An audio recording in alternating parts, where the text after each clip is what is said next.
সমস্ত প্রশংসা সেই মহান আলমের জন্য, যিনি আমাদেরকে প্রত্যেক শুক্রবার অর্থাৎ 15 দিন পর পর আমরা যে ইজতেমাটি করে থাকি, আজ সেই ইজতেমা পুনরায় আমরা আরম্ভ করতে চলেছি। সেই আরম্ভের শুরুতে আমরা সঙ্গীতের জন্য ডেকে নেব আমাদের মসজিদের একজন ছাত্রী রেহেনাকে।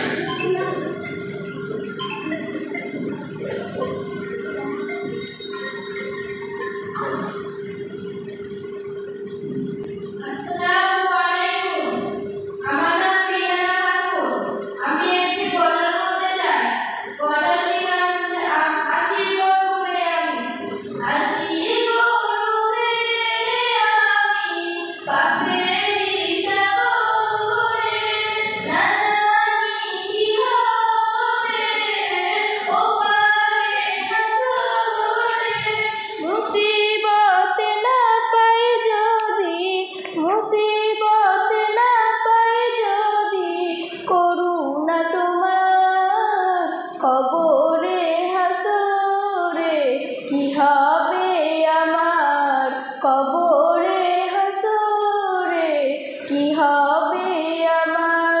মুসিবত না পাই যদি, মুসিবত না পাই যদি করুণা তোমার, কবরে হাসরে কি হবে আমার, কবরে হাসরে কি হবে আমার। আছি গো ডুবে আমি পাপেরি সাগরে, না জানি কি হবে ও পারে হাসরে। আছি গো ডুবে আমি পাপেরি সাগরে, না জানি কি হবে ও পারে হাসরে।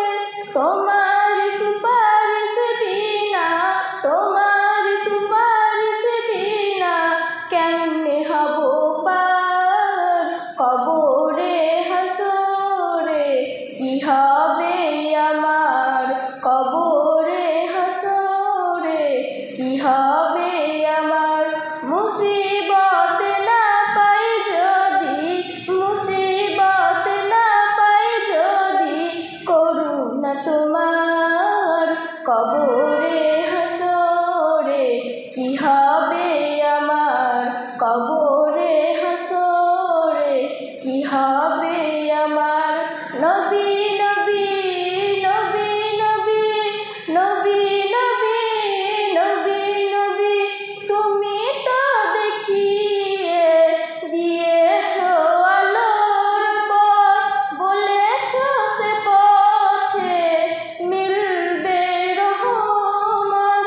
তুমি তো দেখিয়ে দিয়েছো আলোর পথ, বলেছো সে পথে মিলবে রহমত। কেন যে ভুল পথে আমি, কেন যে ভুল পথে আমি করলাম জীবন পার, কবরে হাসরে কি হবে আমার, কবরে হাসরে কি হবে আমার। মুসিবত না পাই যদি, মুসিবত না পাই যদি করুণা তোমার, কবরে হাসরে কি হবে আমার, কবরে হাসরে কি হবে আমার। আসসালামু আলাইকুম। বারাকাল্লাহ ফিকুম। যাক, আমরা আর সময় নষ্ট না করে আমরা মেন বক্তব্যের জন্য ডেকে নেব আমার সুপরিচিত ভাই এবং ইসলামের জন্যে সুপরিচিত এক দায়ী, আমার প্রিয়র ভাই হাবিবুল্লাহ বিন উসমান সাহেবকে তিনার মূল্যবান আলোচনা রাখার জন্যে আমি আহ্বান করছি।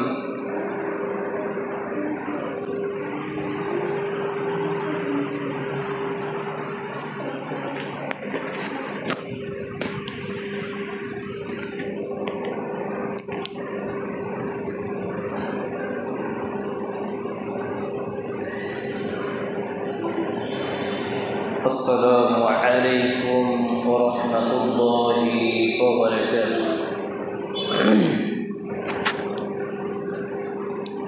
الحمد لله رب العالمين،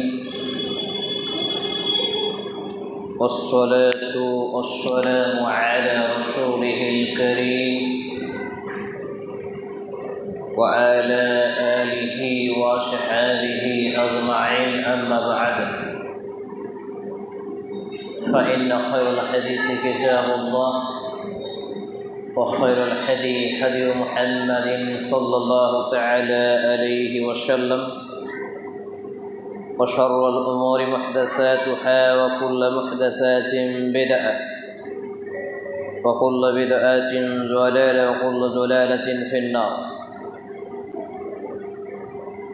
فقد قال الله تعالى في كلامه المجيد والفرقانه الحميد: أعوذ بالله السميع العليم من الشيطان الرجيم، من النساء ومثنى وثلاث ورباع، من النساء مثنى وثلاث ورباع، فإن خفتم ألا تعدلوا فواحدة. الآية. قال رسول الله صلى الله عليه وسلم: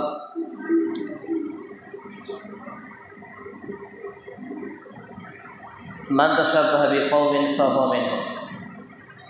رواه أبو داود بسند صحيح. رب اشرح لي صدري ويسر لي أمري واحلل عقدة من لساني يفقهوا قولي. ربي أشر ولا تؤشر وتمم بالخير.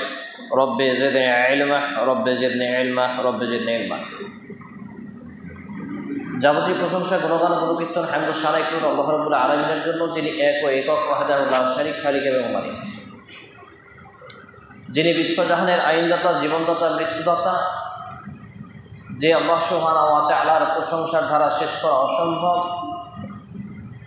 তারই প্রশংসা করত আন্তরিকতার সাথে একযোগে এক বাক্যে উপস্থিত প্রত্যেকটা মা এবং বোন, যাতে পরপুরুষের কানে আওয়াজ না যায়, এই শব্দে আমরা বলি আলহামদুলিল্লাহ।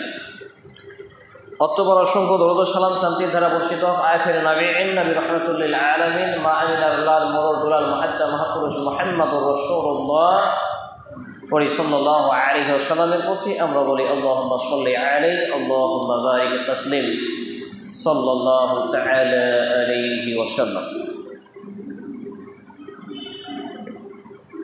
7ই নভেম্বর 2025 ইংরেজি বঙ্গাব্দ, ইংরেজি সন 22শে কার্তিক 1432 বঙ্গাব্দ এবং 16ই জমাদুল আউয়াল 1447 হিজরিতে আমরা অবস্থান করছি। আজকে দ্বি-সাপ্তাহিক মহিলা ইনডোর প্রোগ্রাম, মসজিদ ভিত্তিক যে প্রোগ্রাম, এই প্রোগ্রামে আজকের আলোচনার সংক্ষিপ্ত টাইমে আলোচ্য বিষয় শরঈ বিবাহ বনাম সামাজিক বিবাহ। উল্লেখিত বিষয়ের প্রতি পবিত্র কোরআন এবং সেই সুন্নাহর আলোকে গুরুত্বপূর্ণ তথ্য ও তথ্যবহুল বিবরণের আপ্রাণ প্রচেষ্টা রাখছি ইনশাআল্লাহুল আজিজ। ওয়া মা তৌফিকি ইল্লা বিল্লাহ, আলাইহি তাওয়াক্কালতু ওয়া ইলাইহি উনীব। শরঈ বিবাহ বনাম সামাজিক বিবাহ খুবই একটি ভাইটাল পয়েন্ট এবং বর্তমান সময়ে এটি খুবই উপযোগী একটি বিষয়। দেখুন, পৃথিবীতে আল্লাহ রাব্বুল আলামিন নারী এবং পুরুষকে সৃষ্টি করেছেন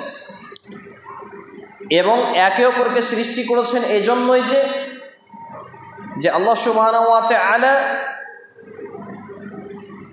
একে অপরের মাধ্যমে পরিপূরক করেছেন। অর্থাৎ নারী ছাড়া পুরুষ অপরিপূর্ণ, আর পুরুষ ছাড়া নারী অপরিপূর্ণ। তাই আল্লাহ রাব্বুল আলামিন জানিয়েছেন, স্বামী এবং স্ত্রী হচ্ছে এরা একে অপরের পোশাক স্বরূপ। আল্লাহ রাব্বুল আলামিন সূরা আন-নিসা 4 নম্বর সূরার 1 নম্বর আয়াত ৪তম পারা ৭৭ নম্বর পৃষ্ঠায় এর বিবৃতি এইভাবে দিয়েছেন। অর্থাৎ আল্লাহ সুবহানাহু ওয়া তাআলা সূরা আন-নিসা 4 নম্বর সূরা ৪তম পারা ৭৭ নম্বর পৃষ্ঠা আয়াত নম্বর 1-এ তিনি বলছেন যে ইয়া আইয়ুহান নাস, হে মানব সমাজ,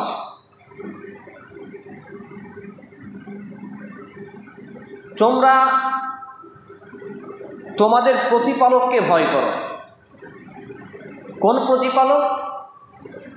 যিনি আমাদের সৃষ্টিকর্তা, যিনি আমাদের রব, যিনি আমাদের ইলাহ, যিনি এক পুরুষ থেকে তার সঙ্গিনীকে অর্থাৎ আদম আলাইহিস সালাম এবং তার সঙ্গিনী, জীবন সঙ্গিনী, সহধর্মিনী মা হাওয়া আলাইহিস সালামকে সৃষ্টি করেছেন আর বিস্তার করেছেন দুজন থেকে অগণিত পুরুষ এবং নারীকে। আর আল্লাহকে ভয় করো যার নামে তোমরা একে অপরের নিকট যাঞ্চা করো থাকো, অর্থাৎ যাচাই করো। আর আত্মীয়গাতীদের ব্যাপারে সতর্কতা অবলম্বন করো, নিশ্চয়ই আল্লাহ রাব্বুল আলামিন তোমাদের ব্যাপারে সচেতন রয়েছেন। এই আয়াতে কারিমাতে কয়েকটি বিষয় ফুটিয়ে তোলা হয়েছে। তার মধ্যে প্রথম বিষয়টা হচ্ছে যে আমাদের আদম আলাইহিস সালামকে সৃষ্টি করার পরে তার বাম পৃষ্ঠের হাত থেকে মা হাওয়া আলাইহিস সালামকে সৃষ্টি করা হয়েছে। এটা এজন্যই যে একজন ছাড়া আর একজন অপরিপূর্ণ ছিল এবং এই দুই নারী পুরুষ থেকে অর্থাৎ আদি পিতা আদম আলাইহিস সালাম এবং মা হাওয়া আলাইহিস সালাম, এই দুই নারী পুরুষ থেকে আল্লাহ রাব্বুল আলামিন অসংখ্য অগণিত নারী এবং পুরুষদেরকে সৃষ্টি করেছেন। এটা এর মাধ্যমে পৃথিবীতে বিস্তার লাভ করিয়েছেন। আর আমরা এ ব্যাপারে এটা অবগতি রয়েছি যে আমাদের আদি পিতা, প্রত্যেক ধর্মাবলম্বী মানুষরা এটা মেনে নেয় যে আমাদের পিতা একজন এবং আমাদের মাতা একজন ছিলেন। এবং এক্ষেত্রে আল্লাহ রাব্বুল আলামিনকে ভয় করতে বলেছেন আল্লাহ সুবহানাহু ওয়া তাআলা। আরও কয়েকটি বিষয় আত্মীয়তার ব্যাপারে সতর্ক করেছেন, যে কোনো কথা কাজ কর্মের ব্যাপারে সতর্ক করেছেন। তো মূল আমি যে বিষয়টি এখান থেকে নিতে চাচ্ছি সেটা হচ্ছে যে আল্লাহ রাব্বুল আলামিন দুইজন নারী পুরুষ থেকে পৃথিবীর বুকে এতগুলো নারী পুরুষ সৃষ্টি করলেন এবং অন্যত্র তিনি বলেন যে প্রত্যেককে তার জোড়ায় জোড়ায় সৃষ্টি করা হয়েছে। অর্থাৎ নারী এবং পুরুষ একজন আর একজন ছাড়া কখনো পরিপূর্ণ লাভ করতে পারে না, পরিপূর্ণতা পেতে পারে না। কারণ একটা গরু, ছাগল, পশু প্রাণী যখন আল্লাহ রাব্বুল আলামিন সৃষ্টি করেছেন তাহলে তার কামবাসনা, মনোবাসনা দিয়েছেন, কিন্তু তাকে পরাধীন করেছেন, স্বাধীন করেননি। একমাত্র আল্লাহ রাব্বুল আলামিন মানুষকে সৃষ্টি করেছেন যে লাকাদ খালাকনাল ইনসানা ফি আহসানি তাকওয়িম, সূরা ৩ 95 নম্বর সূরার ৪ নম্বর আয়াত, যে আল্লাহ রাব্বুল আলামিন মানব জাতিকে উত্তম গঠন, আকৃতি, বৈশিষ্ট্য, সিফাত দিয়ে সৃষ্টি করেছেন। আর এটা এজন্য উত্তম গঠন দিয়েছেন। পাশাপাশি আল্লাহ রাব্বুল আলামিন পরের আয়াতে বলছেন সুম্মা রাদাদনাহু আসফালা সাফিরিন, এটা আল্লাহ প্রদত্ত বিধান নিয়ে তারা যাতে জীবনযাপন করতে পারে, সেটা হতে পারে বৈবাহিক জীবন, সামাজিক জীবন, পারিবারিক জীবন, ব্যক্তিগত জীবন। এক্ষেত্রে আল্লাহ রাব্বুল আলামিন তার পরের আয়াতে বললেন সুম্মা রাদাদনাহু আসফালা সাফিরিন, কিন্তু যদি তারা অর্থাৎ মানুষ যদি আল্লাহ প্রদত্ত বিধান না মানে, নবী মুহাম্মদ রাসূলুল্লাহ সাল্লাল্লাহু আলাইহি ওয়াসাল্লামের আদর্শিত পদ্ধতি অনুপাতে তার বিবাহ শাদী, আদান প্রদান, লেনদেন, উঠা বসা, খাওয়া, এভরিথিং প্রত্যেকটা মোমেন্ট যদি সে পরিচালনা না করে তাহলে সুম্মা রাদাদনাহু আসফালা সাফিলিনের আওতাভুক্ত হবে। অর্থাৎ তারা নিচে নামতে নামতে চতুষ্পদ জন্তু থেকেও নিকৃষ্ট হয়ে যাবে। সূরা আল আরাফ ৭ নম্বর সূরা 179 নম্বর আয়াত। এবারে চলে আসি আমি আমার মূল আলোচনার দিকে। এতক্ষণ গেল ভূমিকায়। সামাজিক বিবাহ বনাম শরীয়ী বিবাহ। সামাজিক বিবাহ হলো যে মানুষ বিবাহের পূর্বে যখন পাত্রপাত্রী নির্বাচন করে, মা এবং বোনদের এ বিষয়ে খুবই গুরুত্বপূর্ণ সহ দৃষ্টি আকর্ষণ করছি। সামাজিক বিবাহ হচ্ছে পাত্রপাত্রী নির্বাচনের ক্ষেত্রে যে ঘটক নির্বাচন করা হয়, এই পাত্রপাত্রী নির্বাচনের ক্ষেত্রে ঘটক নির্বাচনটাই ইসলাম বিরোধী বা শরিয়া বিরোধী। অর্থাৎ আমরা যেই সব ঘটকদেরকে পাত্রপাত্রী নির্বাচনের জন্য রেখেছি বা চয়েস করেছি বা পছন্দ করেছি, সেই সব ঘটকগুলো অধিকাংশ হয়ে থাকে বেদিন, বেনামাজি এবং যার মধ্যে ঈমান এবং আমলের প্রচুর পরিমাণ ঘাটতি রয়েছে। তাহলে প্রথম পদক্ষেপ হলো পাত্রপাত্রী নির্বাচনের জন্য একজন বিশিষ্ট তাকওয়াশীল, পরেজগার, ঈমানদার, আল্লাহওয়ালা ঘটক নির্বাচন করা, এটা হচ্ছে শরীয়ী নির্দেশনা। আর সামাজিক চলমান বাস্তবে রূপ হলো যে মানুষ এটাকে ভুলে গিয়ে, এটাকে ছেড়ে দিয়ে তারা যে ঘটক নির্বাচন করে, এই ছেলে চুপচাপ বসো না, তারা যে ঘটক নির্বাচন করে বেদিন, মিথ্যুক, কাযাব, এ জাতীয় ঘটককে তারা নির্বাচন করে এবং পাত্রপাত্রীর নির্বাচনের ক্ষেত্রে তারা মিথ্যার আশ্রয় নেই। পরক্ষণে আমরা দেখতে পাই ভালো ছেলেকে মেয়ে খারাপ মেয়ের সঙ্গে, ভালো মেয়েকে খারাপ ছেলের সঙ্গে বিবাহ বন্ধনে আবদ্ধ করে, যেটা হচ্ছে ইসলাম বহির্ভূত, শরিয়া পথ নির্দেশিত বহির্ভূত। এবং কুফু, ইসলামের যে একটি গুরুত্বপূর্ণ ভাইটাল পয়েন্ট বিবাহের ক্ষেত্রে, এই কুফু মেলানোর না মেলানোর ফলে সে বিবাহগুলো পরক্ষণে বিচ্ছেদ হয়, ডিভোর্স হয়, তালাক হয়ে যায়। তাহলে শরীয়ী নির্দেশনা হলো পাত্রপাত্রী নির্বাচনের ক্ষেত্রে সর্বপ্রথম আগে একজন ভালো ঘটক নির্বাচন করা। এই ছেলে ভেতরে এসে বসো, জানালে কেন? একজন ভালো ছেলে বা ভালো মানুষ নির্বাচন করা, যে দিনদার পাত্রপাত্রী নির্বাচন করবে, মিথ্যার আশ্রয় নেবে না। নাম্বার 2, বিবাহের ক্ষেত্রে নিজের মনকে মনস্থ করা। এক্ষেত্রে কিতাবুন নিকাহ সহ একাধিক অধ্যায়গুলো যদি আমরা অধ্যয়ন করি সুনানে আবু দাউদ গ্রন্থে এবং বিবাহ কেন্দ্রিক যতগুলো পুস্তক রয়েছে, বই রয়েছে, এক্ষেত্রে এইরকম মনস্থ করা যে ব্যক্তি বিবাহ করবেন, বিশেষ করে পুরুষদের ক্ষেত্রে, বা যেই মা এবং বোন তার কোনো পুরুষ ছেলে বা ভাই বা আত্মীয় স্বজনের পুরুষদের বিবাহ দেবেন, সেই ক্ষেত্রে তার সামর্থ্য থাকা প্রয়োজন। সামর্থ্য, যে শারীরিক ক্ষমতা, সামর্থ্য হতে হবে, আর্থিক সামর্থ্য হতে হবে সেই একটা মেয়েকে নিয়ে সে পর্দার সহিত শরীয়ী নির্দেশিত পথ ও পদ্ধতিতে তার হেফাজত, তার খাওয়া দাওয়া মেনটেন, গাইডমেন্ট করার মতো সামর্থ্য রাখা।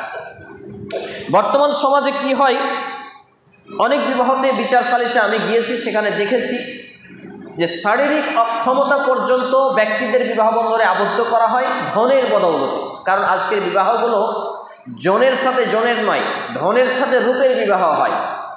মেয়েদের জন্য দেখা হয় সাদা চামড়া, দেখতে কত সুন্দরী, আর ছেলেদের জন্য দেখে তারা কে ধন সম্পদশালী, তার বাপের কত বিঘা সম্পত্তি রয়েছে, ইত্যাদি ইত্যাদি। তাহলে একজন ব্যক্তির শারীরিক ক্ষমতা এবং সার্বিক ক্ষমতা, তার খাওয়া, পড়ানো, ড্রেস, পোশাক, তাকে পর্দার সহিত রাখা, যে টোটাল বিধিবিধান রয়েছে, এটা হলো শারীরিক নির্দেশিত পথ। কিন্তু সামাজিক বিবাহগুলো এগুলো দেখা হয় না, যেগুলো শরীয়ী দৃষ্টিকোণে একেবারে ত্রুটিযুক্ত এবং এর জন্য বিচারের মাঠে আমাদেরকে পাকড়াও হতে পারে। আমি আপনাদের সামনে খুতবা পাঠের পরে, হামদ সানা পাঠের পরে কুরআনুল কারীমের একটি প্রসিদ্ধ সূরার প্রসিদ্ধ আয়াত পাঠ করেছি। কুরআনুল কারীমের এই আয়াতটি রয়েছে সূরা আন-নিসা 4 নম্বর সূরা ৪র্থতম পারা ৭৭ নম্বর পৃষ্ঠা, আয়াত নম্বর ৩। আল্লাহ রাব্বুল আলামিন এখানে সুন্দরভাবে জানিয়েছেন যে মিনান নিসাই ওয়া মাসনা ওয়া সুলাসা ওয়া রুবাআ খিফতুম আল্লা তা'দিলু ফাওয়াহিদান। অর্থাৎ যে ব্যক্তি বিবাহ করবে তাকে আল্লাহ রাব্বুল আলামিন নির্দেশ দিলেন। এই পয়েন্টটি খুবই গুরুত্বপূর্ণ পয়েন্ট, যে বিষয়টি আজকে ফুটিয়ে তোলা হয় না সমাজে। আমি এটিকে ফুটিয়ে তোলার চেষ্টা করি আমি আমার অল্প জ্ঞানের আলোকে। তাই প্রত্যেকটা মা বোন সহ সোশ্যাল মিডিয়ায় যারা দেখছেন সকলকে এই বিষয়টিকে মনোযোগ দেওয়ার চেষ্টা করছি। যে আল্লাহ তাআলা বলছেন মিনান নিসাই ওয়া মাসনা 2 ওয়া সুলাসা 3 ওয়া রুবাআ 4, তোমরা তোমাদের পছন্দ মতো নারীদেরকে বিবাহ করো 2, 3, 4। আর যদি তোমরা তার প্রতি আল্লাহ তা'দিলু ফাওয়াহিদাতান, যদি ভয় করো যে ইনসাফ করতে পারবে না, তাহলে ওয়াহিদাতান, একে কনভার্ট করো। এই আয়াতে কারিমে একটি চমৎকারত্ব দেখুন, যে সাধারণত গণনার ক্ষেত্রে হয় 1, 2, 3, 4, কিন্তু আল্লাহ রাব্বুল আলামিন সূরা আন-নিসা 4 নম্বর সূরার ৪র্থতম পারা ৭৭ নম্বর পৃষ্ঠা আয়াত নম্বর 3-এ বলছেন যে তোমরা পুরুষদেরকে নির্দেশ করেছেন তোমাদের নারীদের পছন্দ মতো দেখে শুনে চয়েস করে বিবাহ করো, 2টা, 3টা অথবা 4টা। যদি তোমাদের ইনসাফ করার সামর্থ্য না থাকে, শারীরিক সামর্থ্য না থাকে, তাদের খাওয়া পড়ার সামর্থ্য না রাখো, তাহলে ওয়াহিদাতান, একে কনভার্ট করো। 1, 2, 3, 4 বললেন না আল্লাহ তাআলা, বরঞ্চ 2, 3, 4 বললেন। এই আয়াতে কারিমার একটি হিকমা হচ্ছে যে আমরা হচ্ছে উম্মাতে মুহাম্মাদের শেষ উম্মাহ। তো উম্মাতে মুহাম্মাদের শেষ উম্মার নারী সংখ্যা হবে বেশি, কারণ নবী মুহাম্মদ রাসূলুল্লাহ সাল্লাল্লাহু আলাইহি ওয়াসাল্লাম কিতাবুল ফিতান সহিহ বুখারী গ্রন্থের হাদিস রয়েছে যে অতদিন পর্যন্ত কিয়ামত হবে না যতদিন পর্যন্ত নারীর সংখ্যা পুরুষের থেকে বেশি না হচ্ছে, তাহলে নবী মুহাম্মদ রাসূলুল্লাহ সাল্লাল্লাহু আলাইহি সাল্লামের একটি ভবিষ্যৎবাণী হলো নারীর সংখ্যা বেড়ে যাবে পৃথিবী ধ্বংসের আগে মুহূর্তে। তাহলে আল্লাহ রাব্বুল আলামিন জানেন যে নবী মুহাম্মদ সাল্লাল্লাহু আলাইহি ওয়াসাল্লাম হলেন আল্লাহর প্রেরিত শেষ নবী এবং রসুল। এরপরে আর পৃথিবী চলবে না, মানে এটা আমরা লাস্ট জেনারেশন, আমরা লাস্ট উম্মাহ, আমাদের পরে আর কোনো উম্মাহ আসবেন না। সেই সূত্রে নারীর সংখ্যা যেহেতু বেড়ে যাবে, তাই আল্লাহ রাব্বুল আলামিন তার প্রিয় হাবিবের মুহাম্মদ রাসূলুল্লাহ সাল্লাল্লাহু আলাইহি সাল্লামের উম্মাহকে 2, 3, 4টি বিবাহের অনুমতি দিলেন। ফ্যানটা বন্ধ করে দিয়ে তো এটা। এখানে যে হিকমাটা হলো, খুব মনোযোগ দেবেন, আজকে আমাদের সমাজে নারীদের সবথেকে বড় ভয়ঙ্কর দুর্বলতা হলো যে তারা তাদের স্বামীদের একাধিক অ্যাফায়ার অর্থাৎ অবৈধ সম্পর্ক মেনে নিতে পারে। নারীরা তারা তাদের সম্পর্কে তাদের স্বামীদের একাধিক অবৈধ সম্পর্ক মেনে নেয়, কিন্তু তার স্বামীর শারীরিক সামর্থ্য রয়েছে, আর্থিক সামর্থ্য রয়েছে, রাখার সামর্থ্য রয়েছে, তাকে উপার্জন করে খাওয়ানোর সামর্থ্য রয়েছে, এমন স্বামীদেরকে তারা একাধিক বিবাহ দিতে চান না, মানে সতীনের সঙ্গে ঘর করতে চান না। এটা হচ্ছে ইসলামে জ্ঞান না থাকার একটি ভয়ঙ্কর কারণ। আচ্ছা, মনে করুন আমার বোন হয়তো নাকটা মোটা, ঠোঁটটা মোটা, চোখগুলো একটু আলাদা, রংটা একটু ময়লা, এই জন্যই আজকে বর্তমানে বিয়ে হচ্ছে না। কিন্তু যদি একাধিক বিবাহ, একের অধিক স্ত্রী গ্রহণ সামর্থ্যবানদের জন্য আমরা এটাকে ইজি করি, সমাজে এটাকে রূপ দিতে পারি, বাস্তবে এটাকে থ্রো করতে পারি, তাহলে আমার বোনটা অন্যের দ্বিতীয়, তৃতীয়, চতুর্থ স্ত্রী হতে পারে। এটা সহজভাবে বিবাহটাকে সহজ করা যায়।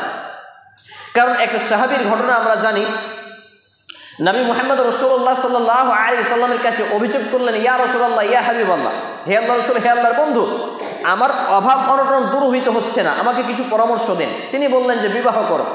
একটি বিবাহ করলেন, অভাব মিটছে না। আরেকটি বিবাহ করতে আদেশ করলেন, অভাব মিটছে না। আরেকটি বিবাহ করতে আদেশ করলেন, অভাব মিটছে না। চতুর্থ বিবাহ করার পর হঠাৎ করে একদিন আল্লাহ রাসূল সাল্লাল্লাহু আলাইহি সাল্লামের হাতে এসে যাকাতের সম্পদ দিয়েছেন। আল্লাহ রাসূল নেন অর্থ সম্পদ। এই হাদিস প্রমাণ করে যে একাধিক বিবাহ একটি বরকতময়, পুণ্যময় এবং কোরআন এবং সুন্নাহর একটি নির্দেশিত ইবাদত, যেটা আজকে আমাদের সমাজ থেকে উঠে গেছে।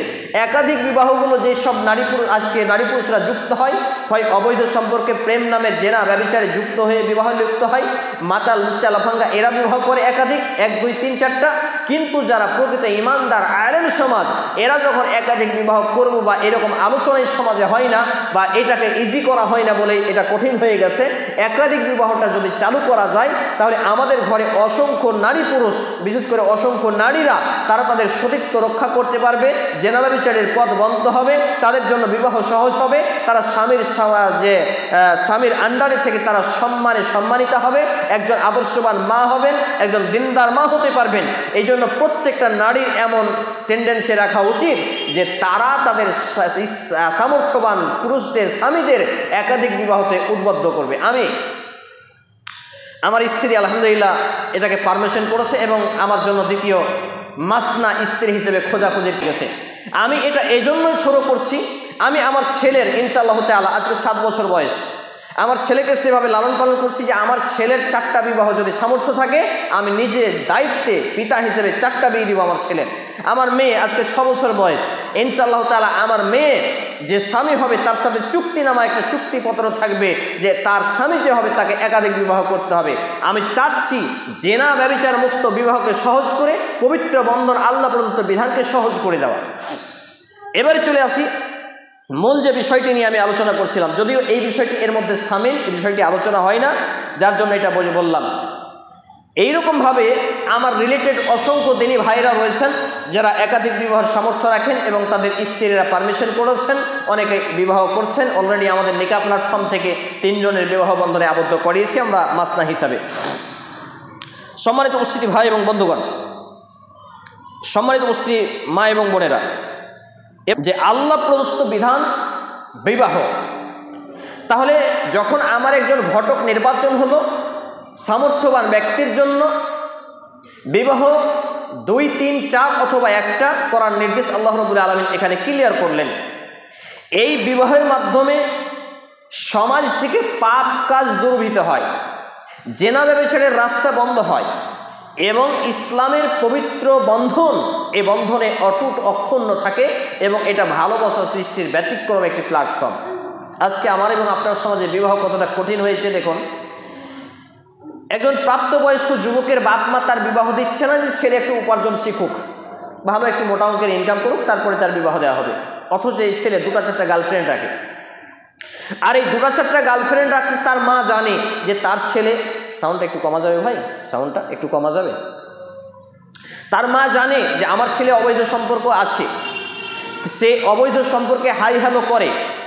আর হাই হ্যালো করতে গিয়ে আজকাল মাস গেলে 3-4 হাজার টাকা গার্লফ্রেন্ডের পেছনে খরচ করে দেয়। অথচ সেই ছেলেটাকে যদি বিবাহ বন্ধনে পবিত্র ইসলামের নির্দেশিত পদ্ধতি অনুসারে তার বিবাহ বন্ধনে আবদ্ধ করা যেত, তাহলে এই জেনা ব্যভিচারের পথ মুক্ত হতো, অবৈধ পথের রাস্তা বন্ধ হতো, বিবাহটা সহজ হতো, সাংসারিক জীবনে বরকত আসতো, উপার্জনে বরকত আসতো, সংসারে শান্তি আসতো এবং সমাজ পাপমুক্ত সমাজ গড়তে পারত। কিন্তু দুর্ভাগ্যজনক ক্রমে আমাদের সমাজে বিবাহ শাদীকে কঠিন করে দেওয়ার ফলে এই বিষয়টা হয় না। এবার বিবাহ শাদীতে দেখাশোনার ক্ষেত্রে যেই ত্রুটিটা আমাদের সমাজ করে থাকে সেটা হলো পাত্রী দেখতে যাবে, বউ দেখতে যাবে, এই বউ দেখার প্রথাটা কিন্তু খুবই ভয়ঙ্কর। সেটা কিভাবে? আমার যখন মেয়ে খোঁজাখুঁজি শুরু হলো, 2017 সালের ঘটনা বলছি, তো আমার বউ দেখতে আমি বউ নিজে দেখে এলাম। দেখে আসার পরে আমার আব্বা আলেম ছিলেন রহমতুল্লাহ আলাই, গত আগস্টের 3 তারিখে মৃত্যুবরণ করেছেন। তাকে বললাম যে আব্বা আমার তো মেয়ে পছন্দ, তো তুমি যদি যাও তো মেয়ে দেখবা না, তুমি এমনি বাড়িঘর দেখে চলে আসবা। মঙ্গলবারের দিন আমি দেখে এলাম, বুধবারের দিন তারা দেখে গেল, বৃহস্পতিবারের দিন ফাঁকা, শুক্রবারে বিয়ে হয়ে গেল। অর্থাৎ কোরআন এবং সেই সুন্নাহ পথ পদ্ধতি অনুসারে যে বিবাহ একটা সহজ ইবাদত। আল্লাহ রসুল সাল্লাল্লাহু আলাইহি সাল্লামের সময়কার একটা সাহাবী গেলেন যে আল্লাহ রসুল আমি বিয়ে করতে চাই, তো মোহর হিসাবে কি দিবে? তো আল্লাহ রসুল মোহর দেওয়ার মতো সামর্থ্য নেই, তো যাও একটা আংটি টাংটি কিছু দেখো, কিছু আছে কিনা তোমার বাড়িতে। যেয়ে দেখছে সেটাও নেই। তোমার বাড়িতে খেজুর আছে কিনা সেটাও নেই। তখন সে ব্যক্তিকে বলছে তোমার যদি কোনো সূরা বা দোয়া মুখস্থ থাকে। আপনারা জানেন ঘটনা, একটা সূরা বা দোয়ার মাধ্যমে মোহর, এটাকে মোহর হিসাবে নির্বাচন করে একটা বিবাহ বন্ধনে আবদ্ধ করা হয়েছে। অথচ আমাদের সমাজ বিবাহ কেন্দ্রিক যতগুলো অপচয় খরচ হয়, বিবাহ কেন্দ্রিক যতগুলো শরীয়ী বিরোধিতা কাজকাম হয়, বিবাহ কেন্দ্রিক যতগুলো অন্যায় অপকর্ম হয়, এই ব্যাপারগুলোকে আমরা কিন্তু আজকে গুলিয়ে ফেলছি, এড়িয়ে চলছি, যার জন্য কি হয়, বিবাহ কঠিন এবং জেনা ব্যভিচার সহজ হয়ে যায়। এটা হচ্ছে সামাজিক চিত্র, আর এক পাশে হচ্ছে শরীয়ত চিত্র। তাহলে দেখাশোনার ক্ষেত্রে আমরা আমাদের মা এবং বোনরা আগে রূপ দেখেন। কিভাবে রূপ দেখেন? যে মেয়েটার নাক এইরকম, চোখ এরকম, হাত এরকম, পা এরকম, একটু 19 করে চলবে না। আবার যখন ছেলে সংসারে এসে জীবনযাপন করেন সাংসারিক জীবনে, তখন বলে বৌমার রান্না ভালো নাই, কাজকাম ভালো নাই, চলাফেরা ভালো নাই। মানে ছেলের বিয়ে দেওয়ার আগে তারা রূপ দেখেন, আর ছেলের বিয়ে দেওয়ার পরে তারা গুণ খুঁজেন, যেটা কিন্তু পরস্পর বিরোধী। এই জন্য আল্লাহ রাব্বুল আলামিন তার প্রিয় হাবিব মুহাম্মদ রাসূলুল্লাহ সাল্লাল্লাহু আলাইহি সাল্লামের যে আদেশ বা নির্দেশ হচ্ছে ফাজফিরাতের দিনকে প্রাধান্য দেওয়া। মানুষরা 4টা নীতি দেখে বিবাহ করে, মানুষজন বিবাহ করে বংশমর্যাদা, ধনসম্পদ, সুন্দরী, রূপবতী কিনা এবং ধার্মিক কিনা। কিন্তু 3টাকে নবী সাল্লাল্লাহু আলাইহি সাল্লাম বাদ দিতে বললেন, একটা ধরতে বললেন, সেটা হচ্ছে ফাজফিরাতের দিনদারিতা। এখন এই পাত্রপাত্রী নির্বাচন করতে গিয়ে যেটা আমাদের, এই ছেলে চুপচাপ থাকো। পাত্রপাত্রী নির্বাচনের ক্ষেত্রে আমাদের সমাজ, দুজন দু জায়গায় হয়ে যাও। পাত্রপাত্রী নির্বাচনের ক্ষেত্রে আমাদের সমাজ যে সব থেকে বড় মিস্টেক করেন, সেটা হলো হাটে যেমন গরু বকরি কিনতে যায়, হাটে যেমন গরু বকরি দেখতে যায়, পছন্দ মতো কিনতে যায়, আমাদের সমাজে কিন্তু মা এবং বোন, তার পরিবার, বহনু, দুলা ভাই, খালাতো ভাই, চাচাতো ভাই, 14 গোষ্ঠী মিলে এভাবে কিন্তু মেয়ে দেখতে যায়, যেটা সম্পূর্ণ শরীয় বহির্ভূত কার্যক্রম, যেটা হারাম কবিরা গুনাহ। এবং এখানে বিবাহের মতো একটি পবিত্র বন্ধন ইবাদতকে কুরবানি করা হয়েছে, জবাই করা হয়েছে। কারণ যে বিবাহ করবে তার বাপের পর্যন্ত অধিকার নেই মেয়েকে দেখা। বোঝাতে পারছি না ব্যাপারটা। এই যে আমি বিবাহ করলাম, তা আমার আব্বাও বউ দেখলেন না বা আমি দেখতে নিষেধ করলাম, কারণ আল্লাহ তাআলা এই আয়াতটা আমি পড়েছি আপনাদের সামনে যে 2, 3 অথবা 4টা বিবাহ করা প্রত্যেক পুরুষকে আল্লাহ রাব্বুল আলামিন এটা আদেশ করেছেন সামর্থ্য থাকলে। তাহলে আমি ধরেন আমি আমার ছেলের বিয়ে দেব, তা আমার ছেলের যখন আমি বিয়ে দেব, তো আমার ছেলের বউটা সেটা তো আমার ছেলের এখনো বউ হয়ে যায়নি, সে তো কবুল করে নেয়নি। তাহলে সেই মেয়েটাকে তো আমিও বিবাহ করতে পারি নাকি? আমি একটা করেছি, আরও তো 3টা অপশন আছে। তাহলে সেই মেয়েটাকে দেখা তো আমার জন্য জায়েজ নয়, এটা হচ্ছে ইসলাম। কিন্তু আমাদের সমাজ কি বলে, আরে বাপ কি আর ওই নজরে দেখবে, বাপ কি আর খারাপ নজরে তাকায়, বাপ বউয়ের নজরে তাকায়, বাপ খারাপ নজরে তাকায় না। পেপার পত্রিকা দেখতে পান না যে বউ মায়ের সঙ্গে জেনা ব্যভিচারে লিপ্ত হয়েছে শ্বশুর, আস্তাগফিরুল্লাহ আল-আযীম। তাহলে বিবাহ দেওয়া বউ মা হয়ে গেছে ছেলের স্ত্রী, এমন মেয়ের সঙ্গেও শ্বশুররা জেনা ব্যভিচারে লিপ্ত হতে পারে। তাহলে এই অবস্থায় একজন বাপ বা অভিভাবক কিভাবে একটা নন মাহরাম মেয়েকে, যাকে দেখা তার জন্য জায়েজ নয়, তার ছেলের এখনো বউ হয়নি, এই মেয়েটাকে ভালো নজরে তাকাবে, এটা হতে পারে? এই জন্য ইসলাম এখানে পারমিশন করেছে। শরিয়া নির্দেশিত পথ পদ্ধতি হলো যে বিবাহ করবে একমাত্র সেই দেখবে, অন্যথায় কোনো পুরুষ, দ্বিতীয় কোনো পুরুষ, দুলা ভাই, চাচাতো ভাই, মামাতো ভাই, খালাতো ভাই, বাপ, খালু, চাচা, মামা কেউ দেখার কোনো অধিকার রাখে না, নেই। মেয়েরা দেখতে পারে, মেয়েদের অধিকার রয়েছে। তবে আমি আবার এটাকে বলি যে ভাবিরা যেন না দেখতে যায়, এখানে একটা পয়েন্ট রয়েছে, এটা বলছি না।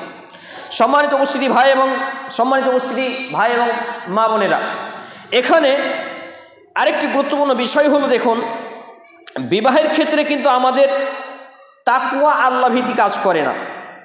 তাকওয়া আল্লাহ ভীতি কাজ করে না কেন? এখানে আমাদের লোভ কাজ করে। কিভাবে লোভ কাজ করে? আমরা যখন বিবাহ বন্ধনে আবদ্ধ হতে যাই বা আবদ্ধ করাতে চাই, এক্ষেত্রে মেয়ের বাপ মা হোক আর ছেলের বাপ মা হোক, 2 জাতি কিন্তু একই গোয়ালের গরু। সেটা কিভাবে? মেয়ের বাপ মা সবসময় চায় যে আমার বেটি সুখে থাকবে, এই জন্য একটু ধন সম্পদশালী ছেলে দেখে বিয়ে দিতে হবে, এটা তাদের টার্গেট। আর ছেলের বাপ মা হলো মেয়ের শ্বশুরের, মানে মেয়ের বাপ মায়ের যাতে একটু জমি জমা থাকে, বাড়িঘরটা ভালো থাকে, রং চেহারা যাতে সুন্দরী, রূপবতী হয়, গুণবতী হয়, মানে একের মধ্যে সব এরা চায়। পরক্ষণে এভাবে যতগুলো বিবাহ বন্ধনে আবদ্ধ হয়, আমার দেখা চোখে সমস্ত বিবাহগুলো পরক্ষণে বিচ্ছেদ হয়ে যায় এবং পারিবারিক একটা অশান্তির প্লাবন বাতাবরণ চলতে থাকে। আমরা দেখেছি অসংখ্য পরিবারের মধ্যে এইসব ঘটনাগুলো। এক্ষেত্রে রাসূল সাল্লাল্লাহু আলাইহি সাল্লামের নির্দেশিত পথ হলো, সংক্ষিপ্ত টাইমের জন্য জাস্ট বাংলা অনুবাদগুলোই আপনাদের সামনে তুলে ধরছি, যে নবী মুহাম্মদ রাসূল সাল্লাল্লাহু আলাইহি সাল্লাম তিনি জানিয়েছেন যে সাধারণত মানুষরা তাদের বিবাহ বন্ধনে আবদ্ধ করে, বিশেষ করে ছেলে মেয়েদেরকে, তখন তারা যেভাবে বিবাহ বন্ধনে আবদ্ধ করে সেটা হলো 4টা জিনিস তারা দেখে। আর সেই 4টা জিনিস দেখতে গিয়ে তাদের যেটা সবথেকে বড় সমস্যা হয়, সেটা হচ্ছে পরবর্তীতে তাদের বিবাহ টিকে না বা অশান্তি চলে বা ছাড়াছাড়ি ডিভোর্স পর্যন্ত গড়িয়ে যায়। এক্ষেত্রে তার নির্দেশ হলো যে মানুষ যেহেতু 4টা গুণ দেখে থাকে, নাম্বার 1 তারা ধনসম্পদশালী কিনা, নাম্বার 2 তার বংশমর্যাদা আছে কিনা, নাম্বার 3 তার রূপ সৌন্দর্য আছে কিনা, নাম্বার 4 তার দিনদারিতা আছে কিনা। তো নবী মুহাম্মদ রাসূল সাল্লাল্লাহু আলাইহি সাল্লাম সহিহ আল বুখারী কিতাবুন নিকাহ হাদিস নাম্বার 5090 এখানে তিনি নির্দেশ দিয়েছেন যে তোমরা দিনদারিতাকে প্রাধান্য দিবে। 3টি দেওয়ার দরকার নেই, 3টি গুণাগুণ নেওয়ার দরকার নেই, একটাই গুণাগুণ তোমরা টার্গেট রাখবে, সেটা হচ্ছে দিনদারিতা। কারণ দেখবেন মানুষের প্রকৃত শান্তি আর সুখ এবং শান্তি দুটো আলাদা জিনিস, কিন্তু প্রকৃত মানসিক, শারীরিক, আধ্যাত্মিক শান্তি আসে দিনদারিতার জন্য। দেখবেন একটা স্বামী স্ত্রী, খুবই ছেলেটা দেখতে সুন্দর বা মেয়েটা দেখতে সুন্দর, কিন্তু একে অপরে দিনদার ছেলে মেয়ে বা নারী পুরুষ স্বামী স্ত্রী হিসেবে তারা পেয়েছেন জীবনসঙ্গী। এক্ষেত্রে তাদের সাংসারিক জীবনটা কত শান্তির হয়, কোনো অশান্তি থাকে না, ঝুটঝামেলা থাকে না, কত আনন্দে খেয়ে না খেয়ে জীবনটা কেটে যায়। তাহলে এই নবী মুহাম্মদ সাল্লাল্লাহু আলাইহি সাল্লাম সুনানে আবু দাউদ গ্রন্থে কিতাবুন নিকাহতে একটি হাদিসে বলছেন যে তুমি দিনদার নারীকে বিবাহ করো, অন্যথায় লাঞ্ছিত হবে। এটা হচ্ছে পুরুষদের ক্ষেত্রে আদেশ বা নির্দেশ। আর নারীদের ক্ষেত্রে এরকম আদেশ সালাফগণ করেছেন যে তুমি যদি তোমার মেয়ের উপযুক্ত দিনদার ছেলের সঙ্গে বিবাহ না দাও তাহলে জেনে নাও এটাই তোমাদের জন্য ধ্বংস। তাহলে এক্ষেত্রে আমার এবং আপনার উচিত হলো সর্বক্ষেত্রেই দিনদারিতাকে প্রাধান্য দেওয়া, তার রূপ, সৌন্দর্য, ধনসম্পদ এগুলো না দেখে একজন ধার্মিক, পর্দাশীল, পরেজগার, আদর্শবান মা যাতে হতে পারে এরকম একজন নারীকে চয়েস করা, আর সন্তানের সুখের জন্য, ছেলে মেয়েদের সুখের জন্য দিনদারিতাকে প্রাধান্য দিয়ে তাদের বিবাহ বন্ধনে আবদ্ধ করা। এক্ষেত্রে একটি কথা মনে পড়ল, আমাদের নিকাহ প্ল্যাটফর্মে প্রচুর পরিমাণে বায়োডাটা জমা হয়। তো অসংখ্য মেয়ে এবং ছেলেরা আমাদেরকে অভিযোগ করেন, সেটা হলো যে হাবিবুল্লাহ ভাই, আমরা চাইছি দিনদার ছেলে মেয়ে বিবাহ করতে, ছেলেরা চাইছে দিনদার মেয়ে বিবাহ করতে, আর মেয়েরা চাইছে দিনদার ছেলে বিবাহ করতে, কিন্তু তাদের পারিবারিক বিষয় তারা চাচ্ছে যে একটু ধনসম্পদশালী, একটু এই সেই। সেক্ষেত্রে বিবাহ যদি বাপ মায়ের পছন্দ মতো হয় সংসার কিন্তু টিকে না। আমার এলাকার এক ছেলে, আমি নাম বলছি না, তার এই যাবৎ 22 বছরের মধ্যে 4টা বিয়ে। কারণ বাপ মা বিয়ে দিচ্ছে, সংসারে মনোমালিন্য হচ্ছে, ছাড়াছাড়ি হচ্ছে। চিন্তা করুন, এভাবে সমাজ পাপ কর্মকে সহজ করছে। বিবাহ একটি ইবাদত, একটি ইসলামের সৌন্দর্য, একটি বিধান, আর এই বিধানকে আমরা নষ্ট করে ফেলছি, ইসলামের সৌন্দর্যটাকে নষ্ট করছি। অমুসলিমদের কাছে একটা খারাপ বার্তা বা মেসেজ দিচ্ছি। এই তালাক নামক বিধান আজকে সরকারিভাবে যেটা শাসিত হচ্ছে, এটা কেন হলো? মুসলমানদের এইসব ফট বা ত্রুটির কারণে। সম্মানিত উপস্থিতি ভাই এবং মা এবং বোনেরা, আল্লাহ রাব্বুল আলামিন আরেকটি গুরুত্বপূর্ণ কথা বলেছেন, ইয়া আইয়ুহাল্লাযিনা আমানু দুখুলু ফিস-সিলমি কাফাতাও ওয়া লা তাত্তাবিউ খুতুওয়াতিশ শাইতান। হে ঈমানদারগণ, তোমরা পরিপূর্ণভাবে ইসলামের মধ্যে অন্তর্ভুক্ত হয়ে যাও, আর শয়তানের পিছু পা অনুসরণ করো না। জেনে রাখো, ইন্নাহু লাকুম আদুউম মুবিন, যে শয়তান হলো তোমাদের প্রকাশ্য শত্রু। এখন ইসলামে পরিপূর্ণ ঢোকা মানে যে সব কিছুতে ইসলাম নিয়ে মানছে, বিবাহ শাদীটা কি আর ওই রকমভাবে মানা যায় এটা ছেড়ে দেন, এটা পরে ঠিক হয়ে যাবে না। অনেকে আবার বলেন যে মেয়েটা দেখতে সুন্দর, বাপ মায়ের ধন সম্পদ আছে, দিনদারিতা, নামাজ ভালো করে নেব, পড়ে না।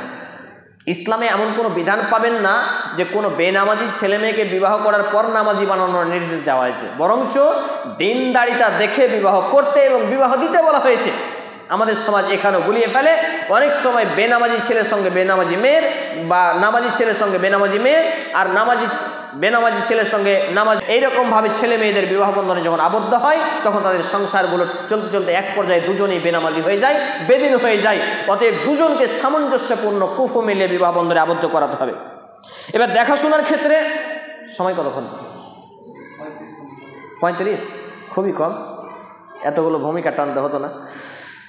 এক্ষেত্রে দেখাশোনার ক্ষেত্রে শুধুমাত্র ছেলে দেখবে। এবারে চলে আসি, বিবাহ দেখাশোনা ফাইনাল হয়ে গেল, ছেলে পক্ষ মেয়ে পক্ষ দেখা দেখি হলো, এখানে বিলম্ব না করা। আমাদের সমাজে আবার বাইনা হয়, ডেট হয়, আজকে পছন্দ 4 মাস পরে বিয়ে হয়। বিবাহকে কঠিন করে ফেলা হয়েছে চারিদিক মিলিয়ে। বিবাহ হচ্ছে সহজ একটি বিধান, আজকে দেখে আজকেই বিবাহ করে নিয়ে আসতে পারে জানাশোনা হয়ে, কিন্তু আমাদের সমাজ এটাকে গুলিয়ে ফেলেছে এবং তার 14 গোষ্ঠী, তার বায়োডাটা হেঁটে ঘেটে এমনভাবে একটা সমস্যা তৈরি হয়। বিবাহ যদি হয় অনেক পর্যায়ে, তাহলে তার খুঁতগুলো বের করে করে সাংসারিক জীবনে অশান্তি লেগে যায়। এক্ষেত্রে আমাদের উচিত হবে যে বিবাহ বন্ধনে আবদ্ধ হওয়ার ক্ষেত্রে দিনদারিতাকে প্রাধান্য দেওয়া, পাশাপাশি বিবাহে দেখাশোনা পছন্দ হয়ে গেল, কোনো লেনদেন ছাড়াই, কোনো রকম ডিমান্ড ছাড়াই বিবাহের একটি ডেট করা এবং বিবাহকে সহজভাবে বিবাহ করানো। এখানে আরেকটা বিষয় থাকে, অনেক দিনদার পরিবারের ক্ষেত্রে বিবাহ করতে যাওয়ার দিন ঢুলি বুবু আর বরযাত্রী, এই ঢুলি বুবু আর বরযাত্রী প্রথাটা ইসলামে একবারে নাজায়েজ, হারাম এবং কবিরা গুনাহের অন্তর্ভুক্ত এবং ইসলাম বহির্ভূত একটি কর্মকাণ্ড, যেটা আজকে আমাদের সমাজে চলছে। আমাদের নিকাহ প্ল্যাটফর্ম থেকে কিন্তু এইগুলো শর্তই রাখা হয়েছে। প্রায় 20টি শর্ত রয়েছে আমাদের নিকাহ প্ল্যাটফর্মে আদর্শ ছেলে মেয়েদের বিবাহ বন্ধনে আবদ্ধ করার জন্য। তো সম্মানিত উপস্থিতি মা এবং বোন, ভাই এবং বাবা জীবন, তাহলে বিবাহ হয়ে গেল। তো বিবাহ যখন করতে যাবে, এক্ষেত্রে মেয়ের বাপের খরচ করার ইসলামে কোনো অপশন থাকে না, অথচ জোর জবরদস্তি 2টা গাড়ি 4টা গাড়ি 5টা গাড়ি করে ভিখারির মতো। আর যৌতুক তো আপনার খাট, পালং, গোদরেজ, শোকেস, তারপর বাইক, গাড়ি, বিভিন্ন কিছু তারা ডিমান্ড করে। বিভিন্ন ছলে বলে কৌশলে ডিজিটাল ভিখারিরা ছেলের মা, ছেলের বাপ, ছেলের ভাই বোন এগুলো তারা ডিমান্ড করে, যে মেয়ের বাপকে কোণঠাসা করে, মেয়ের পরিবারকে কোণঠাসা করে, বিবাহকে তারা কঠিন করে দেয়, আর তারা জালিমের কাতারে উঠে যাবে সমাজে, বিশেষ করে বিচারের মাঠে। কিন্তু আমাদের সমাজ এটাকে কি করেছে? এটাকে ইবাদত বানিয়ে ফেলেছে। আর শরীয়ত নির্দেশিত পথ হলো যে ইসলাম যেটা পারমিট করেছে সেটা বহির্ভূত কোনোভাবে বিবাহ বন্ধনে আবদ্ধ করা, এটা হচ্ছে প্রত্যাখ্যান বা গ্রহণযোগ্য নয়। আমি আপনাদের সামনে যে হাদিসটি পাঠ করেছি, হাদিসের বর্ণনাকারী রাবী হচ্ছেন ইবনে ওমর রাদিয়াল্লাহু তাআলা, তিনি বলছেন কয়লা রাসূলুল্লাহ সাল্লাল্লাহু আলাইহি ওয়াসাল্লাম মান তাশাব্বাহা বিকওমিন ফাহুয়া মিনহুম, যে যেই জাতি বা যেই মানুষ, যেই নেতা, যেই লোক, যেই দল, যে কওমের সাদৃশ্য অবলম্বন করলো, সে ব্যক্তিগত জীবনে চলাফেরার ক্ষেত্রে হোক, পারিবারিক জীবনে হোক, বৈবাহিক ক্ষেত্রে হোক, সামাজিক জীবনে হোক, যে কোনোভাবে যে কোনো জাতের, দলের, কওমের সাদৃশ্য অনুকরণ করলো, অনুসরণ করলো, সেই ব্যক্তি বা সেই মানুষটা বা সেই নারী পুরুষটা তাদের দলভুক্ত হয়ে গেল। বলি নাউযুবিল্লাহি মিন জালিক। হাদিসটি বর্ণিত যে সুনানে আবু দাউদ গ্রন্থে হাদিস নাম্বার 4031, সহিহুল জামিআ সগীর গ্রন্থের হাদিস নাম্বার 6025, মিশকাতুল মাসাবি হাদিস নাম্বার 4347, বুলবুল মারাম গ্রন্থে হাদিস নাম্বার 1471, এছাড়া শুআবুল ঈমান হাদিস নাম্বার 98, হাদিস সম্ভার গ্রন্থের হাদিস নাম্বার 1900 এবং 2137, 3357 এবং 3358 ক্রমিক নম্বরে হাদিসের মান সম্পর্কে আল্লামা নাসিরুদ্দিন আলবানী রাহিমাহুল্লাহ সহিহ বলেছেন। এই হাদিস দিয়ে আমি যেটা বোঝাতে চাচ্ছি যে বিবাহ কেন্দ্রিক যে ডুলিবিবু বরযাত্রী, এটা ইসলামের কোনো বিধান নয়, এটা গায়রে ইসলাম, অমুসলিমদের একটা রীতিনীতি। এখানে ডুলিবিবু বরযাত্রী যাওয়ার কোনো প্রয়োজন নেই। দু চারটা লোক গেল, সেই মেয়ের মা বাপের সামর্থ্য অনুপাতে তারা যটা ডাকবে তটাই, এবং সহজভাবে বিবাহ বন্ধনে আবদ্ধ করে নিয়ে এলো। বিবাহ বন্ধনে আবদ্ধ করে নিয়ে আসার পরে তার পরের দিনই যে ছেলেকে খাওয়াতে হবে এমনটা নয়, এটাও সমাজে একটা ভাইরাস। এসে ছেলে মেয়েকে ঘর দেওয়া হয় না, তাদের বাসর রাত হয় না, তাদেরকে একত্রিত করা হয় না, তারপরের দিনই খানা করা হয়, এটা ইসলাম বহির্ভূত কার্যক্রম। এই জন্য এখানে করণীয় হলো ছেলে মেয়ে একে অপরে মিলিত হবে, তারা একে অপরে পরিচিত লাভ করবে, তারা একে অপরে দাম্পত্য জীবনে যাবে, 2, 4, 10 দিন 15 দিন পরেও ওলিমা করা যেতে পারে, এটা হচ্ছে ইসলামের বিধান। অথচ আমাদের সামাজিক জাহিলিয়াত, সামাজিক বিবাহ হলো যে 2, 4, 8 দিন 8 মংলা, 7 মংলা, 12 মংলা, 13 মংলা চলবে, আর এক্ষেত্রে ছেলেকে কয়েকদিন পর ঘর দেওয়া হবে, মেয়ের কাছে দেখাশোনা করতে পারবে না। আর কত বছর পর এই ছেলেমেয়েরা বিবাহ বন্ধনে আবদ্ধ হয়, অনেক সময় এই বিবাহের রাত্রে নারী পুরুষ জেনা বিচারে যুক্ত হয়ে যাবে, এমনও রিপোর্ট এসছে আমার কাছে। নতুন বিবাহ করে নিয়ে এসছে, ছেলে ধৈর্য ধরতে পারেনি, ভাবির সঙ্গে জেনা করেছে, নতুন বিবাহ করে নিয়ে এসছে, মেয়েকে 8 দিন ছেলের কাছে আসতে দেওয়া হয়নি, এক পর্যায়ে মেয়ে জেনা ব্যভিচারের দুলাভাইয়ের সঙ্গে লিপ্ত হয়েছে। এভাবে অসংখ্য ঘটনা, অসংখ্য নজির আমার কাছে আসে, আমার কাছে ফোন আসে, মানুষ জিজ্ঞেস করে যে এইগুলো কি করা যায়। তাহলে বিয়ে করার নিয়ে আসার প্রথম রাত্রিতেই ছেলে এবং মেয়েকে, অর্থাৎ ছেলে এবং ছেলের স্ত্রীকে সেই রাত্রে একত্রিত করুন, তাদের জন্য ঘর দিন, এবং অলিমা তার পরের দিনই হতে হবে এমন নয়, 2, 4 দিন থেমে অলিমা করুন। সমাজকে দেখান এটা ইসলাম নয়, সমাজে যেটা চলছে এটা ইসলাম বহির্ভূত, সমাজকে দেখান ইসলাম এইটা। এবং অলিমা হবে ছেলের সামর্থ্য অনুপাতে। এখানে একটি গুরুত্বপূর্ণ পয়েন্ট, সেটা হলো যে আজকে আমাদের সমাজ ইমানদার লোকেদের ইনভাইট করে না, অলিমার দাওয়াত ইমানদার লোকেদের হয় না। এখানে তারা সম্পদশালী দেখেন, এখানে যৌতুক নেওয়া হয়, খেতে এসে হাদিয়া তোহফার নামে বিভিন্ন কিছু দেয় না, উপঢৌকন এটা সেটা, এগুলো হারাম, কাবিরা গুনাহ, নাজায়েজ, শরিয়া বিরোধী বা সুন্নাহ বিরোধী। সম্মানিত উপস্থিতি ভাই এবং বন্ধুগণ, মা এবং বোনেরা, তাহলে এক্ষেত্রে কোনো রকম ডোনেশন গ্রহণ করা ছাড়াই আপনি ওলিমার দাওয়াত দেবেন, প্রয়োজনে সাইনবোর্ড টাঙিয়ে দেবেন, এই বিয়েতে কোনো প্রকার যৌতুক নেওয়া হয় না। আর ওলিমাতে মেয়ের বাপ মায়ের পক্ষে তাদের আত্মীয় স্বজনকে বেশি বেশি করে ইনভাইট করবেন, দেখিয়ে দেবেন যেটা ইসলাম ছেলে পক্ষকে দিয়ে বিবাহ করতে হয়, নিয়ে নয়। আর মোহর একটু উঁচু হাতে করতে হয়। আজকে ছেলে পক্ষ মোহর করে নিচু হাতে, আর মেয়ের বাপের কাছে নেই, হাত পেতে উঁচু হাতে মোটা অঙ্কের। এই চরিত্র আমাদেরকে পরিবর্তন করতে হবে। এইসবগুলো ইসলাম বহির্ভূত কর্মকাণ্ড। এবার বিয়ে শাদী হয়ে গেল, বিয়ে শাদীতে যে লাইটিং বা প্যান্ডেলের আয়োজন আমাদের হচ্ছে, বিয়ে শাদিতে যে থুবড়া অলিমা থুবড়া হয়, গীত হয়, হলুদ মাখা হয় ছেলে পক্ষ মেয়ে পক্ষ উভয় ক্ষেত্রে, আর ডিজে বক্স চলে, গান বাজনা চলে, হাজার হাজার টাকা লাইটিং কারেন্টের হুক লাগিয়ে চলে, অনেক জায়গাতে প্যান্ডেল ভাড়া করে, বিশাল একটা খরচ। মানে আমাদের সমাজ এটা মনে করেছে বিবাহ মানে একটা বিশাল আয়োজন, কিন্তু এটা তো ইসলাম ছিল না। ইসলাম তো বিবাহকে সহজ করেছে, কিন্তু এই বিবাহটা এত সমাজে কঠিন হওয়ার কারণ কি? যে ওই যে মান্তাসাব্বা বিকওমিন ফাহুয়া মিনহুমের আওতাভুক্ত হয়ে গেছি আমরা মূলত ইসলাম যে বিবাহ সহজ করেছে এটা সমাজ আমাদের কঠিন করে ফেলেছে। অমুসলিমদের রীতিনীতি চলে এসেছে, বিভিন্ন ধর্মীয় রীতিনীতি আমাদের মধ্যে আসার ফলে ইসলামে বিবাহটা খুবই খুবই কঠিন করে দেওয়া হয়েছে। তাই বাড়ি বাড়ি জেনা, ব্যভিচার, পাপকর্ম, এর মেয়েকে ওর ছেলে নিয়ে পালালো, ওর অমুককে অমুক নিয়ে পালালো, এইরকম হাজারো ঘটনা নিত্যদিনের আজকে পরিচিত হয়ে গেছে। সম্মানিত উপস্থিতি মা এবং বোনেরা, তার সার্বিক ক্ষেত্রে যে থুবড়া খাওয়ানো হয়, গীত গাওয়া হয়, হলুদ মাখা হয়, আর বিভিন্ন ধরনের যে আরও কত রকম রীতিনীতি রেওয়াজদার আছে।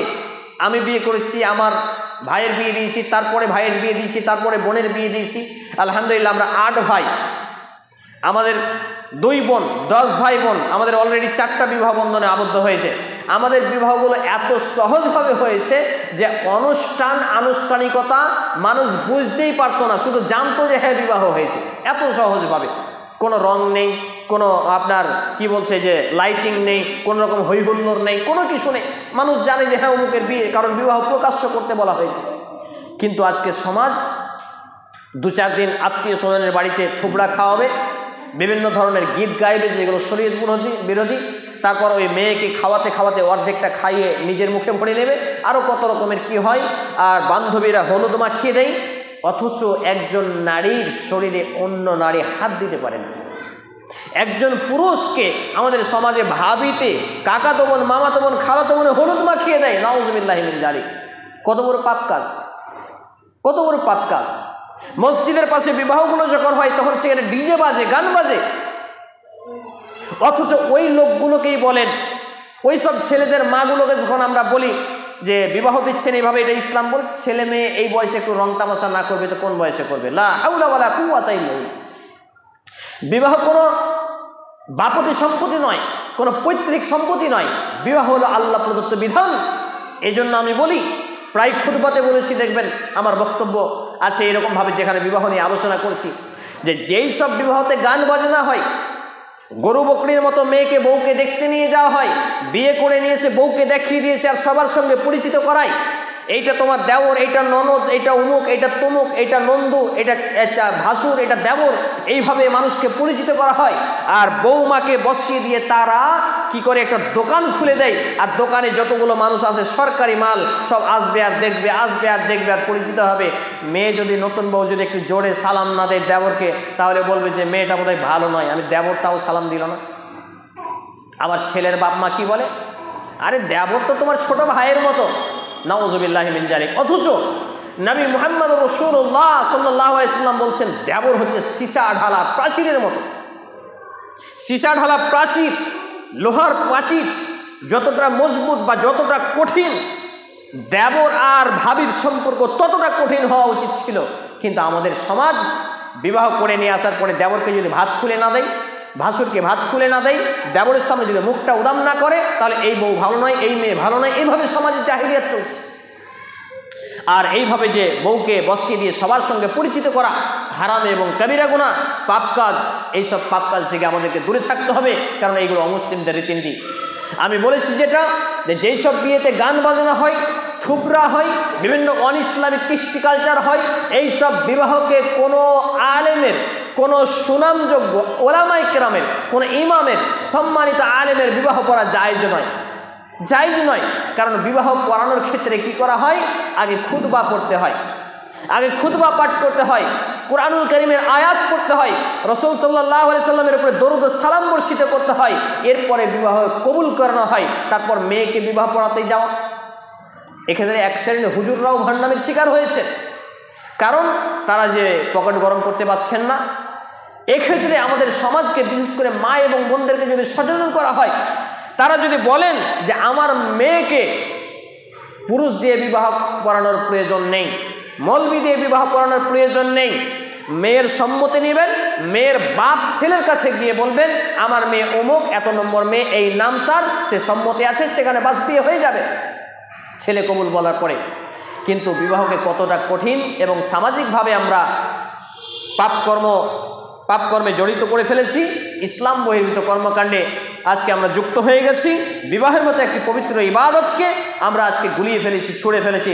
সম্মানিত উপস্থিতি মা এবং বোন, এখান থেকে আমাকে এবং আপনাকে ফিরে আসতে হবে এবং অবশ্যই বিবাহকে সহজ করতে হবে, দিনদারিতাকে প্রাধান্য দিতে হবে এবং যেই সব ছেলে মেয়ে, হোক আপনার ভাই, হোক আপনার ছেলে, হোক আপনার আত্মীয় স্বজন, সে যখন দিনদার মেয়েকে বিবাহ করে নিয়ে আসবে, সে পর্দার গাইডমেন্ট করবে। আমার এক আত্মীয়ের কথা বলছি আমি, এটা বলে পয়েন্টটা বলে আলোচনা শেষ করব।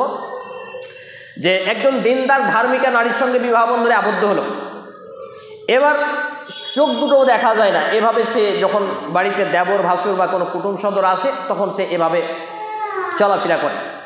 তারপর নন মাহারাম মেনটেন করেন। সেক্ষেত্রে কোনো পরপুরুষ এলে তাকে খাবার বা মেহমানদারি তিনি করান না।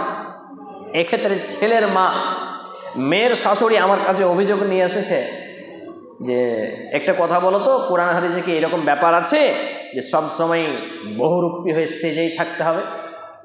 এক নম্বর বিষয়। দুই নম্বর ব্যাপার হলো, আমার বহিন বেটা তুমি বা আমার ভাতিজা তুমি বা আমার আত্মীয় স্বজন তুমি, তো আমার বউকে নিয়ে গেছে, এখন সে খাবারটা, চায়ের প্লেটটা, ডিমের ট্রেটা আগাতে তার কি অসুবিধা হয়ে যাবে? নাউযুবিল্লাহি মিন জালিক। এই যে সামাজিক জাহেলিয়াতিভাবে আজকে বিবাহ কেন্দ্রিক সাংসারিক দাম্পত্য জীবনে অশান্তি এবং এত ধরনের নোংরামি চলমান রয়েছে যে সমাজ আজকে করোনা ভাইরাসের থেকেও বিষাক্ত হয়ে গেছে।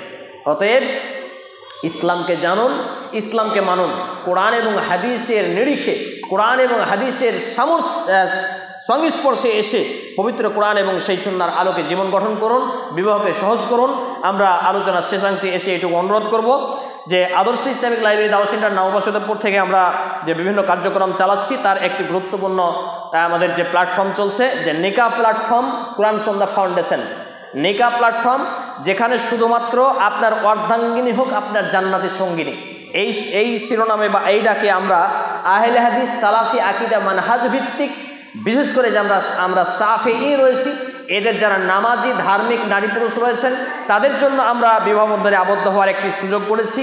এখানে বিশেষ কিছু শর্ত রয়েছে। পুরুষ হিসাবে নামাজি, দাড়িওয়ালা, হালাল উপার্জনশীল, টাকনুরূপে পোশাক এবং কোরআন জানা বা কোরআন শিক্ষার সাথে জড়িত। নারী হিসেবে আমরা রেখেছি কোরআন পড়তে জানা, সলাতি, নামাজি, পর্দার বিধান মান্যতাকারী, স্বামীর আনুগত্যশীলা এবং স্বামীর হালাল উপার্জনে সন্তুষ্ট থাকা। এক্ষেত্রে আমরা সঠিক কোরআন এবং হাদিসের সঠিক নির্দেশনা, শরঈ নির্দেশিত পথ পদ্ধতি অনুসারে আমরা পাত্রপাত্রী নির্বাচন করি, বিবাহ বন্ধনে আবদ্ধ করি। আমাদের হ্যান্ডবিল রয়েছে, তাহির ভাইকে বলবো যে আমাদের ব্যাগে কিছু হ্যান্ডবিল রয়েছে, মেয়েদেরকে উপরে যদি পারেন তো কয়েকটা পাঠিয়ে দেন, তাদের মধ্যে পেটে দেবে। ব্যাগে হ্যান্ডবিল রয়েছে কিছু, আর এখানে কিছু আছে। তো এই হ্যান্ডবিলের মাধ্যমে আপনারা যোগাযোগ করতে পারেন, উপরে দিয়ে দাও। তো আমরা এখান থেকে শেষে একেবারে আলোচনার শেষাংশে এসে অনুরোধ করব, বিবাহ কেন্দ্রিক যতগুলো সামাজিক জাহিলিয়াত রয়েছে শরঈ নির্দেশিত পথ পদ্ধতি অনুসারে আপনারা বিবাহ বন্ধনে আবদ্ধ হন, বিবাহ বন্ধনে আবদ্ধ করুন। আল্লাহ রাব্বুল আলামিন আমাদেরকে সে পথে চলার তৌফিক নসিব করুন। আমরা আল্লাহুম্মা আমিন। আল্লাহ তাআলার কাছে শেষে দোয়া রাখি, হে আল্লাহ রাব্বুল আলামিন, আমরা যারা অসুস্থ আমাদেরকে পূর্ণাঙ্গ শেফায়ে কামিলা আজিলা দিন। আমরা আল্লাহুম্মা আমিন। হে আল্লাহ রাব্বুল আলামিন, আমরা যারা অভাবী আমাদেরকে অভাবমুক্ত জীবন দান করুন। আমাদের যারা মুসলমান হয়ে মৃত্যুবরণ করেছে, বিশেষ করে আমার মা এবং নানানি আব্বা, আল্লাহ তাআলা তাদের জীবনের ভুল ত্রুটি ক্ষমা করুন, তাদের কবরে শান্তির বিছানা বিছিয়ে দিন, তাদেরকে জান্নাতুল ফিরদাউস নসিব করুন। আমরা আল্লাহুম্মা আমিন। এই বলেই আমি আমার আজকের আলোচনা এখানে ইতি টানছি। সুবহান রাব্বিকা রাব্বিল ইজ্জাতি আম্মা ইয়াসিফুন ওয়া সালামুন আলাল মুরসালিন ওয়া আখিরু দাওয়ানা আলহামদুলিল্লাহি রাব্বিল আলামিন। আসসালামু আলাইকুম ওয়া রাহমাতুল্লাহ। ওয়ালাইকুম আসসালাম ওয়া রাহমাতুল্লাহি ওয়া বারাকাতুহু। আজ আমরা আলোচনা শুনলাম ইসলামে কিভাবে বিয়ে দিতে হয় আর আমাদের এলাকার লোক কিভাবে বিয়ে দিচ্ছে। এখানে একটা গুরুত্বপূর্ণ বিষয় যে বিয়ের দিন যে মেয়ের বিয়ে হয় তার বাড়ির লোক তার সাথে নিজের দাদি হোক, বান্ধবী হোক বা কাউকে পাঠায়। তো এটা ইসলাম কতটা সমর্থন করে এ বিষয়ে 2-1 মিনিট বলবো, তারপরে বক্তব্য শেষ করব, সেটা হচ্ছে একটা মেয়ের যখন বিয়ে হবে তো আল্লাহ রসুল সাল্লাল্লাহু আলাইহি সাল্লামের হাদিস এরকম যে যখন একজন ছেলে একজনকে মেয়েকে বিয়ে করে নিয়ে আসবে তো তাদেরকে বিয়ের রাতে কিছু সুন্নত আছে। সুন্নতের মধ্যে কি, যে স্বামী সামনে থাকবে এবং স্ত্রী পিছনে থাকবে, দুজনে মিলে নামাজ পড়বে। আর নামাজ পড়ার পরে স্বামী নিজের স্ত্রীর মাথায় হাত রেখে দোয়া করবে। তো আচ্ছা ভাবেন, যদি কোনো মেয়ের সাথে মানে ওর বাড়ির লোক কেউ আসে, তাহলে বিয়ের দিনের যে সুন্নাতগুলো আছে এই সুন্নাতগুলো কোথায় চলে যায়, কোথায় হারিয়ে যায়। অথচ যেখানে সুন্নাতকে মেরে দেওয়া হয়, সুন্নাতকে দাবিয়ে দেওয়া হয়, সেই বিবাহের মধ্যে বরকত থাকে না। তো আপনার বিবাহ শুরুর দিনটাই হচ্ছে অবরকতের মাধ্যমে। এই প্রথাটা অর্থাৎ মেয়ের সাথে আসার প্রথাটা এটা হচ্ছে ইসলামের মানে ইসলাম এটাকে সমর্থন করে না, যদিও আমাদের সমাজে এটা প্রচুর মানে ভীষণভাবে প্রচলিত। আর হলুদ মাখার যে বিষয়টা আছে, ছেলেরা কোনো রকম হলুদ মাখবে না। মেয়েকে যদি হলুদ মাখতে হয় তাহলে সে তার মায়ের কাছ থেকে মাখবে, যে তার মেয়ের সম্পর্কে নিশ্চয়ই অন্য কাউকে গিয়ে বলবে না, তাহলে মাখাতে গেলে তার মা মাখাবে। এতটাই ইসলাম সমর্থন করে। তো আজ আমরা আল্লাহর কাছে দোয়া করব যে আমরা আমাদের পরবর্তী যে বিবাহগুলো আছে এই ইসলাম সহিহ সুন্নাহ মোতাবেক বিয়েগুলো যেন প্রচলন করতে পারি। আল্লাহ সেই তৌফিক দান করেন, আমিন। আল্লাহ যেন আমাদের এই সকলকে যারা এই মসজিদে উপস্থিত হতে পেরেছি আমাদের এই ছোট্ট প্রচেষ্টাকে কবুল করে জান্নাতুল ফিরদাউস দান করেন, আমিন। আল্লাহ যেন আমাদের সঠিক দিন বোঝার তৌফিক দান করেন। এই বক্তব্যটা আজকে যেটা দেওয়া হলো AHY TV বলে একটা ভাইয়ের টিভি আছে, মানে ইউটিউব চ্যানেল আছে, সেখানে আপনারা শুনতে পারেন। তো আজ আমরা এখান থেকে আমাদের আজ আমরা বক্তব্য ইতি করছি। সবাই নিজে নিজে দোয়াটা পড়ে নেবেন। সুবহানাকা আল্লাহুম্মা ওয়া বিহামদিকা আশহাদু আল্লা ইলাহা ইল্লা আনতা আস্তাগফিরুকা ওয়া আতুবু ইলাইক। আপনারা